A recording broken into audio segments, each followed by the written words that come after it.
নমস্কার, আমি বিধানচন্দ্র হালদার। আমার লেখা জীবন্ত ভগবানের মৃত্যু 25টা পরিচ্ছেদ আছে। ইতিপূর্বে আমি 3টে পরিচ্ছেদ পাঠ করেছি। আজ পাঠ করছি 4র্থ পরিচ্ছেদ, সেজ ছেলে।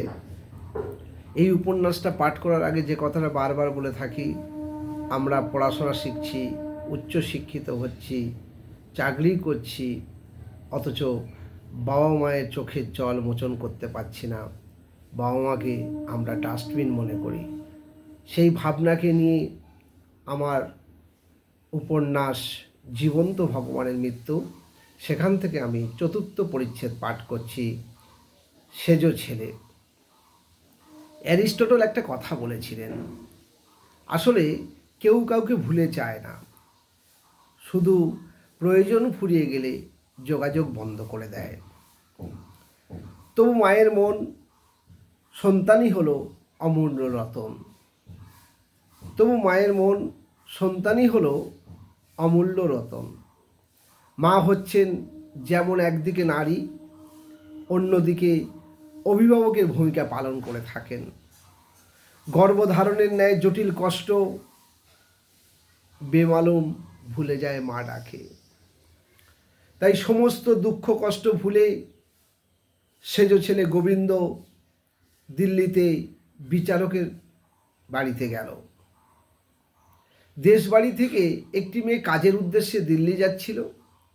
তার সঙ্গে যোগাযোগ করে সেজ ছেলের বাড়িতে উপস্থিত। তখন ঘড়ির কাঁটাতে সকাল 7টা। শিয়ালদা থেকে সারা রাত ট্রেন জার্নিতে চোখে মুখে ক্লান্তির স্পষ্ট ছাপ।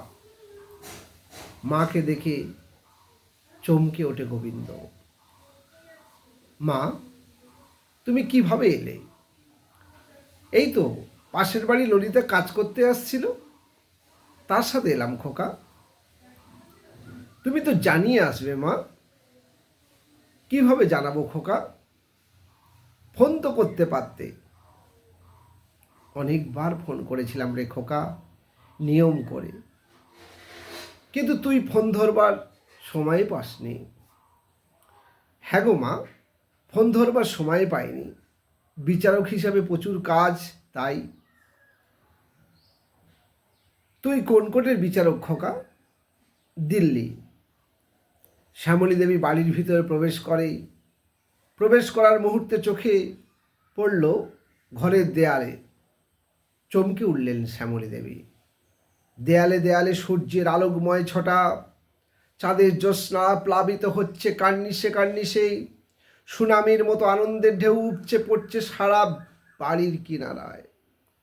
ঝর্ণার ফল্গু দ্বারা সারা বাড়ির উঠান জুড়ে। বসন্তের জানলায় জানলায় উঁকি মারছে রং বেরঙের প্রজাপতি। হঠাৎ চমকে উঠলেন শ্যামলী দেবী। চিৎকার চেঁচামেচি কানে ভেসে এলো।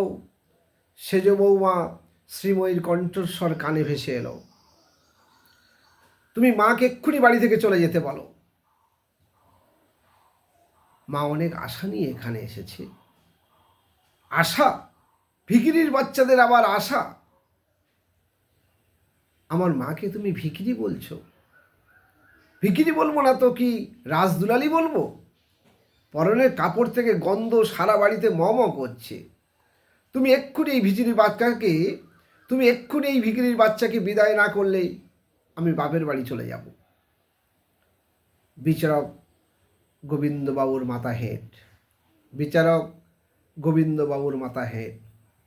একদিকে মা, অন্যদিকে বউ। কাকে ছেড়ে কার হয়ে কথা বলবে বুঝে উঠতে পারছে না। মায়ের হয়ে কথা বললে বউ বাপের বাড়ি চলে যাবে, আবার বইয়ের হয়ে কথা বললে মা মনে কষ্ট পাবেন। বিচারপতি হিসাবে অনেক সুনাম গোবিন্দবাবু, কিন্তু ঘরের বিচার কিভাবে করবে বুঝে উঠতে পারেনি। কার পক্ষ নেবেন, বউ না মা? বেশ খানিকটা সময় গোবিন্দবাবু অচঞ্চল অবস্থায় দাঁড়িয়ে থাকলো দরজার সামনে। বিচারপতি হিসাবে সমাজের অনেক জটিল সমস্যার সমাধান করলেও মানুষের মনের পৃথিবী অর্থাৎ ঘরের পৃথিবীর সমস্যার সমাধান করতে পারছেন না গোবিন্দবাবু। এখন কি করবে গোবিন্দবাবু, বুঝে উঠতে পারছেন না। এমন সময় শ্রীময়ী দেবী ঝঙ্কার দিয়ে বলে উঠল, হ্যাঁ গো, আমার কথা তোমার কানে ঢুকছে না? নয় তোমার মা থাকবে, নয় আমি, যে কোনো একটা তোমাকে বেছে নিতে হবে। গোবিন্দবাবু দিল্লি কোর্টের অনেক বিচারের রায়দান করলেও ঘরের বিচারে রায়দান করতে বিলম্ব করছে। এমন সময় শ্রীময়ী দেবী উচ্চ কণ্ঠে জানালো, তুমি কি কিছু ভাবলে, না এই ভিখিরির বাচ্চাকে চুলের মুঠি ধরে বের করে দেব? ঘর শান্তি থাকা মানে দেহ শান্তি থাকা, দেহ শান্তি থাকা মানে মন শান্তি থাকা, মন শান্তি থাকা মানে চোখ মুখ আনন্দে ভরপুর থাকা। তাই গোবিন্দবাবু মায়ের উদ্দেশ্যে বললেন, মা গো, তুমি বাড়িতে ফিরে যাও, বাবার কাছে, দেশ বাড়িতে। কেন রে খোকা? গ্রামের বাড়িতে থাকলে তুমি শান্তিতে থাকবে, আর আমি এখানে অশান্তিতে থাকব। অশান্তির সঙ্গে আর কতদিন লড়াই করব মা? তুই তো বিচারক। আর কোনো কথা না বলে শ্যামলী দেবী আঁচলে চোখ মুছে ছেলের বাড়ি থেকে গ্রামের বাড়ির দিকে রওনা দিল। পথে যেতে যেতে মনে মনে শ্যামলী দেবী কেবল ভাবছে, আমার ছেলে বিচারক, সত্যি কি সে বিচারক? মা একটি অক্ষরের অতি ক্ষুদ্র একটি শব্দ, মা একটি এক অক্ষরের অতি ক্ষুদ্র ছোট্ট শব্দ। এই ছোট্ট শব্দের ভার সন্তানরা বহন করতে পারে না, এমনকি মূল্যও দিতে পারে না। তবুও মা সারা জীবন নিঃস্বার্থভাবে সন্তানের মঙ্গল কামনা করে থাকে। সন্তানের সুখের জন্য জীবনের সমস্ত কষ্ট, দুঃখ, যন্ত্রণা মুখ বুজে সহ্য করে নিতে পারে। এখানেও তার ব্যতিক্রম নয় শ্যামলী দেবীর। এই দুনিয়াতে মা বাবার চেয়ে আপন কেউ আর হতে পারে না, সেটা বোঝে বিচারক গোবিন্দবাবু। তবু নিজের ঘরকে শান্তি রাখতে মাকে বিদায় জানায়। হায়রে সমাজ, পেটের সন্তানরা কবে বুঝবে মায়ের দুঃখ? কবে বুঝবে গর্ভধারণের অসহ্য যন্ত্রণা? তবু সমস্ত যন্ত্রণা বুকে পাথর চাপিয়ে শ্যামলী দেবী বাড়ির দিকে রওনা দিল। ট্রেনে যেতে যেতে ভাবল, আমার সন্তান সুখে থাক, আমার সন্তান শান্তিতে থাক। কিন্তু শ্যামলী দেবী দুই চোখের জল দুই পায়ে এসে গড়িয়ে পড়ল। তবু মা সন্তানের মঙ্গল চান। যখন সন্তান ছোট থাকে তখন মায়ের প্রয়োজন হয়। সন্তান বড় হওয়ার সাথে সাথে মায়ের প্রয়োজন ফুরিয়ে যায়। মা ডাকতে লজ্জাবোধ করে। মা মধুর ধ্বনি আজ সমাজের কাছে বিষধ্বনিতেই রূপান্তরিত হয়ে যাচ্ছে। শিশুর প্রথম বলা শব্দ মা। শিশুরা যখন স্তন্যপান করে তখন তারা মুখ ভর্তি অবস্থায় একটি শব্দ উচ্চারণ করে, প্রথমে মা। সন্তান বড় হলে পকেট ভর্তি থাকলেও আর মায়ের কথা মনে পড়ে না। আমাদের আধো আধো মা ডাক শুনে মা তার শরীরের সমস্ত নোনা জল, চোখের নোনা জল, বুকের নোনা জল বাহির করে। সমাজে এই রকম বিচারপতিকে শতকোটি নমস্কার।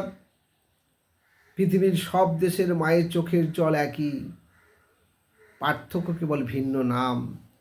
জার্মান ভাষায় মাকে মাস্টার বলে, ওলন্দাজ ভাষায় মাকে ময়দার বলে, ইতালি ভাষায় মাকে মাদার বলে, চীনা ভাষায় মাকে মামা, হিন্দি ভাষায় মাকে মাম, প্রাচীন মিশরীয় ভাষায় মাকে বলেন মাত, বাংলা ভাষায় আমরা বলি মা। সমস্ত চোখের জল, সমস্ত চোখের নোনা জল সব মায়ের একই। এই নোনা জলের গল্প সারা দুনিয়ায়। সারা দিন দুধের শিশুরা মা মা মা মা বলে চিৎকার করে, আর সন্তান বিয়ের পর হ্যাগো হ্যাগো হ্যাগো কই গো বলে সারা জীবন কাটিয়ে দেয়। বিয়ের পর সন্তান একটাই মন্ত্র জপ করে, বউ প্রাণ, বউ মান, বউ হলো জীবনের গান। এই মন্ত্র জপ করতে করতে সারাটা জীবন কাটিয়ে দেয়, সেই মায়ের মৃত্যু সংবাদ পায়। যেই মায়ের মৃত্যু সংবাদ পায়, তখন মায়ের একটা ছবির খোঁজ পড়ে স্ট্যাটাস মেনটেন করার জন্য। দেয়ালে একটা মা বাবার ছবি রাখে, মা ও বাবার প্রতি ভক্তি ও শ্রদ্ধার বহিঃপ্রকাশের জন্য। নিজের বিবাহবার্ষিকীতে সতেজ টাটকা রঙিন গোলাপ আসলেও মা ও বাবার মৃত্যুবার্ষিকীতে জবা ফুলেরও সন্ধান পাওয়া যায় না। এমনকি মা বাবার ছবির উপরে হয়তো 1 ইঞ্চি করে ধুলো জমা পড়ে। চিরপুরাতন শব্দ মা, তাই আজও চিরনতুন, কিন্তু আমরা সন্তানরা কবে সেটা বুঝব? নমস্কার, আমি বিধানচন্দ্র হালদার, কাকদ্বীপ শান্তিনিকেতন কবিতাকুঞ্জ। নমস্কার।